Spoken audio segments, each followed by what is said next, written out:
இன்னும் தூங்கல? எப்படி தூக்கம் வரும்?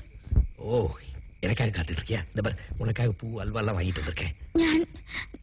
நான் கர்ப்பமா இருக்கிறது அக்காவுக்கு தெரிஞ்சு போச்சு. அக்காவுக்கு தெரிஞ்சு போச்சா?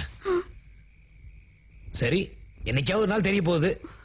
தலைக்கு மேல விழணும். ஜான் போன என்ன, முளம் போன என்ன? சத்தம் போடாதீங்க, அக்கா முடிச்சிட போறாங்க. அக்கா நல்லா கொரட்டை விட்டு தூக்கிட்டு இருக்கா. இந்த அல்வா சாப்பிடு. தொடாதீங்க. ஏன்? ஏற்கனவே தொட்டுதான் நான் இந்த நிலைமையில இருக்கேன். ஓ, ஐ see. வாங்க பாப்போம்.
பங்கனப்பள்ளி பாமா.